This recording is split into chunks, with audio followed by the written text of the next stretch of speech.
Hello and welcome back to the Humble&Brag podcast. Today we're talking about some of the most common objections for why companies don't want to start YouTube channels. So we're going to take 5 of the most common and we're going to try and respond to them, break them down and see if we can find a way of mitigating them. So first up, what's the first most common We've got a list here. We've got a list. So I'm going to ask you, getting the buy-in from wider team / leadership. How would you go around actually getting the buy-in initially for a YouTube channel as a business device, and in terms of maybe ROI and things, in terms of like turnaround time, things like that? So I think it depends on the kind of company that you're at. If you're a startup, just kind of 10, 15 people. If you're a scale up, kind of 60, 70 people, or if you're a kind of larger corporate of hundreds or thousands of people. I think if you're a startup, then you can probably just kind of get started. So with a quick approval from your founder or from your marketing lead, whoever it might be, make a little bit of content, show it to them, and they can kind of approve it after the fact for you to get started. And then you can really kind of emphasize how important it is just to train and build this muscle of content production. And the fact that if you train that muscle, then you can also have that content distributed through other channels. So it can be like a content engine, and you're also delivering content to Instagram or to LinkedIn or to any other social channel, or to other kind of entities like email marketing, workflows, etc. So there, I think it's really about getting started and then refining, iterating as you go along, as with all other channels. Then when it comes to the scale up, you probably need to do a bit more groundwork. You can probably do a lot of it internally still, but it's probably a case of putting together a short deck where you're talking about the kind of reach and kind of impact of YouTube, the number of users, maybe some case studies of competitors in the same domain who have had some success or like an adjacent domain. And then some first sketch of a strategy or a plan for how you want to approach YouTube as well, including the resources that it requires. So is there something that you can already do in-house? Is it going to require some kind of hire? Are you going to need to get an agency on board? Those kinds of things. And for the corporate, then I think it goes completely in that direction of outsourcing and going to the experts, going to the agencies, writing out briefs, getting pitches, and choosing which agency and which strategy to go with. And having done all that kind of groundwork that I mentioned in terms of proving the value and the worth of YouTube as a potential channel as well. There, I think you also have this challenge of showing how it's going to integrate into your greater or wider marketing strategy as well. So I think it really depends on the kind of company, how much effort and how much you do up front in terms of production and then approval, or how much you need to get that approval and then move on to the production phase. I can hear the world weariness in your voice when you go through that. Like you sound like you've experienced this firsthand multiple times. I mean, definitely. Like is each one of those scenarios is kind of difficult because in the startup, then you obviously need to do the work yourself to an extent, which is fun. But when I was doing it, for example, then I was by no means an experienced editor, or not even experienced, particularly with YouTube. I just saw it as a big opportunity. And then at the scale up level, then in a way you're putting yourself a bit more on the line because you're dedicating some resources and you're saying, hey, this thing is going to work. And you're saying, okay, this number of people are going to work on this thing. And if it doesn't work, then you have a certain number of people that are going to be quite disappointed with that. And corporate, I don't have so much experience of. Yet. Yeah. Until Humble&Brag is 2,000 people. Okay, moving on. We've got one that you're going to ask me here regarding kit and getting started. So tying into that first one, once you've got the approval and the sign-in and the buy-in, what kind of stuff do you need to get off the ground? Then you need some kind of equipment, right? So this is a common objection. It's like, well, okay, we want to get started. We love YouTube, but we don't have a camera and we don't have microphones and we don't have all these things. And if we were to buy them, it's going to set us back 5 to 10K. And we just don't have that money. So what should we do? Yeah, it's a good point. I think, again, it depends on the kind of the initial buy-in or what kind of what the idea is behind the thrust and how much money a company is willing to put into it. For the most part, if I was a founder or CMO or I wanted to validate YouTube as an idea, as a viable option, I would just focus on like high value content around whatever area of operation you're in and focus on maybe screen recording on your laptop. And maybe if you want to spend a few €100, you can upgrade the quality of your laptop to make the image a bit crisper and sharper for 4K resolutions on YouTube. Also, maybe invest in a small desktop mic that'll just elevate the audio. 50% of video is audio. So if you make good audio, people are more likely to stick around when watching your content. But yeah, I would just focus on things like screen recordings, educational content, recording your workshops, and focusing on delivering value to a potential audience that way. And also tying in with this thing that Gary Vee also talks about a lot, or used to talk about a lot 5 years ago or so, which is document, don't create. If you want to kind of validate a channel and get kind of build a bit of a brand on the platform, I would say just document what you're doing day to day in your company. Like, is there a really interesting all hands meeting that you can film the CEO, talking, or is there some kind of development or launch or product launch that you can document? Things like this are actually really interesting. So it might be a bit mundane to you and your team members because it's your lived reality day in, day out. But to a lot of people on the outside that want to build a connection with your company, it's also something that would be of interest to them. And that can also just be phone content as well. So yeah, so to go back to the original question, I would say start out with things like screen recordings and delivering value, educational value that way. And then also just document things on your phone. Doesn't have to be super polished. It can be quite scrappy, but just starting to get that kind of, as you said, muscle built where you can start producing content on a regular basis. That brings me on to the next question then. This kind of scrappier content versus the super high production value content. Like, how do you decide which way to go? Whether to go kind of all in or whether to go the scrappier route? Or is it possible to kind of combine those two things? I think there's merits to each. Again, it comes down to the size of the company and the budget. But if you imagine this kind of like triangle shaped, it's probably not a Venn diagram, it's just a triangle. And you have time, cost, and impact. And then somewhere in the middle is a sweet spot where, you're able to invest some costs to save a bit of time, but then you have more impact. But then if you imagine it like a sliding scale as well, I imagine this content will be a bit scrappier. If you're producing like things like screen recordings, it's maybe not as impactful because it's not as optimized for the platform in terms of like editing, visual stimuli for the viewer, showing, don't tell, that kind of tying all that into the content production. But yeah, it comes down to budget basically, and you can achieve quite a lot with scrappy content. Like some of the impact we drove at CF was taking snippets of webinars, so kind of taking this multi-format approach to the platform. So you've got a live stream or a webinar, cutting up that into sort of interesting salient points and publishing them as shorts. And a lot of those videos got a decent viewership. I think like 75,000 views on one with Alex Analyst, and it was just from a live stream. So you can definitely achieve impact with the scrappier content. You just have to be a bit smarter around how you repurpose and package that. So things like optimized titles, thumbnails, and such. And then moving up the budget to looking at, maybe a couple of €1,000 for a production. You've got an editor, an external editor, focusing on motion graphics. So really bringing the viewer into this journey is heavily branded with motion graphics and visual stimuli. And usually you see the retention and watch times are a little bit better on those with first-time viewers. But if you build an audience and a fan base, they'll sit around through the scrappier content as well. And related to that, then who should actually be in the videos? So, I mean, if you're a corporate and you're working with agencies and things like that, you're probably doing roll calls, all that kind of stuff. But say you're this startup or the smaller scale up, then who is in front of the camera? I think it's definitely, from like a branding perspective, good to have maybe one or two or a small handful of people that are essentially representing your company and being the face of the company.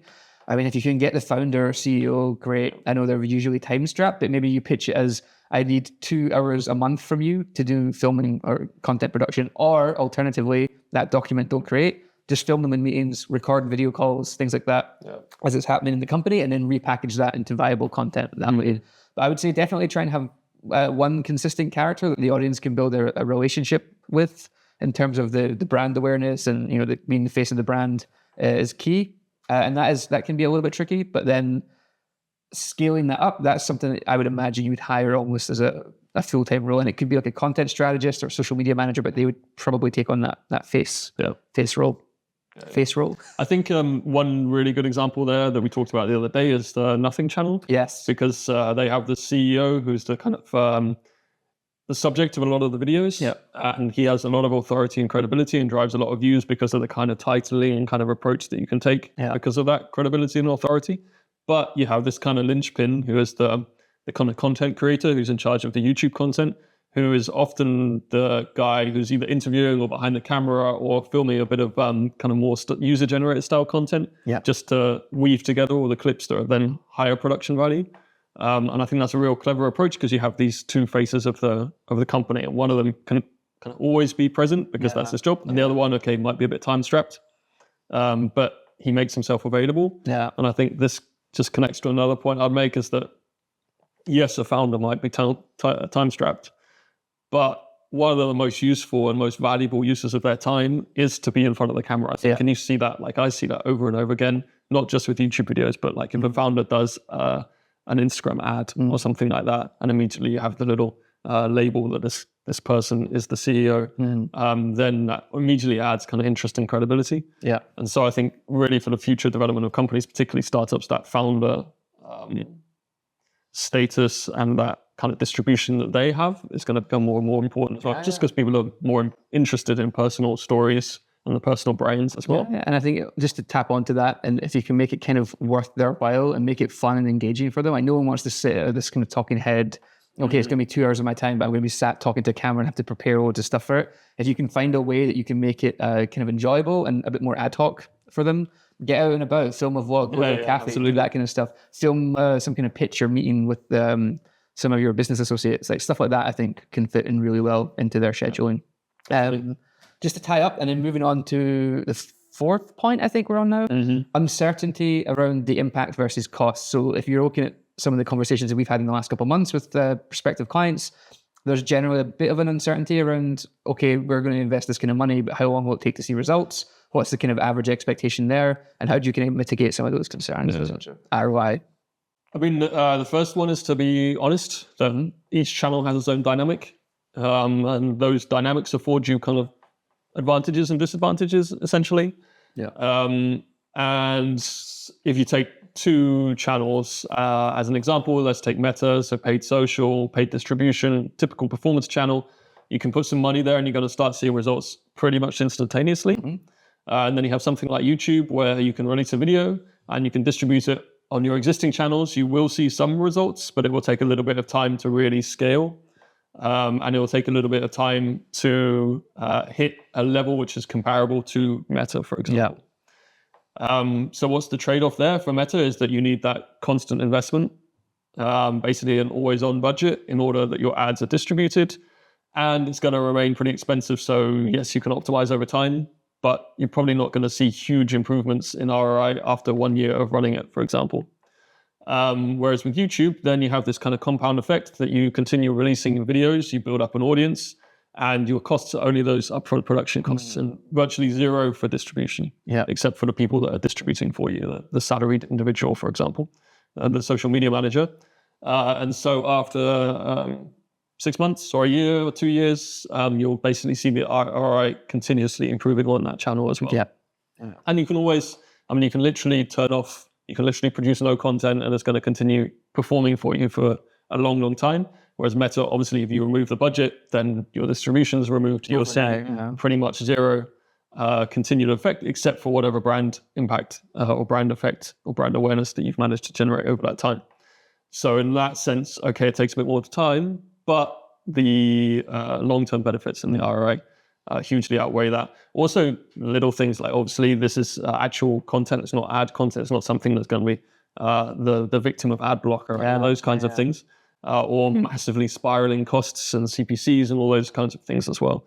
So yes, the first thing is different dynamics. Ideally, you're growing both those channels in unison in the perfect world, so that you have a kind of long-term, short-term approach and nice balance there. The other thing I would mention, just tagging onto that, is because of all the newer formats in YouTube, so shorts and lives, there are channels that you can focus on to drive that more immediate impact. And more immediate revenue impact. And there I'd point to lives for the revenue impact, and for awareness, probably shorts as well. Like well-produced shorts can drive a lot of awareness quite early on. Yes, so lots of ways to mitigate it. In a perfect world, you're not just a one-channel company. Exactly. Really have the capacity to invest in a couple of different channels or more. And they would all feed in as well and promote YouTube as well. If you're able to get those videos out in terms of like newsletters and like LinkedIn and other platforms like that, it feeds into that nice circle. I mean, that's going to be then the skill of the marketing leaders to make sure that all those channels are interwoven, and maybe you are kind of taking some of the content, even if it's just as B-roll, and using that within ads for Meta, for example. And that way you can drive that consistency across all your marketing as well. And that leads me on to my last topic, but it is linked to what you just mentioned around the wider funnel. So like in terms of channel integration with YouTube as a platform, how do you promote it? What are some of the best ways to promote it? And how do you see that kind of impacting the existing funnel? So say a company has a bit of an established newsletter or LinkedIn following, or maybe they've got a performance team in-house. How does YouTube kind of integrate into that funnel, and what are some of the results you could expect? Again, I think it depends on the kind of company that you're coming from. So let's say let's try and take some generic things. So if you have a channel or a piece of content that's working particularly well for you, that could be a blog post that's doing very well in search. It could be an Instagram post that went a bit viral. It could be a subject line of an email that had a particularly high open rate. So various levels of detail there. You take that and you turn it into you use it as the topic, as the foundational topic for your first YouTube video. So really look to other channels to see what's working.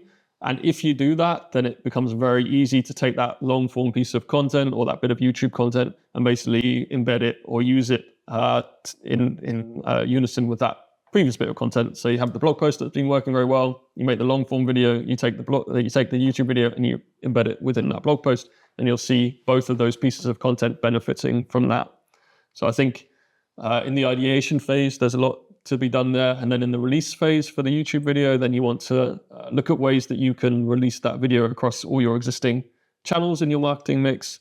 So that means that if you have the long form video, then you have micro content or shorts or reels, whatever, that you can release and distribute through Instagram and through LinkedIn and through your other social channels. And then you also look to your workflows, sales sequences, things like that, where this kind of three-dimensional content that's a little bit more verbose, a bit more interesting, could be integrated into those flows to drive up conversion rates and engagement rates on those channels as well. So yeah, don't see it as this standalone piece of content. See it as this thing that you can cut up and reuse across all your different channels to benefit those as well.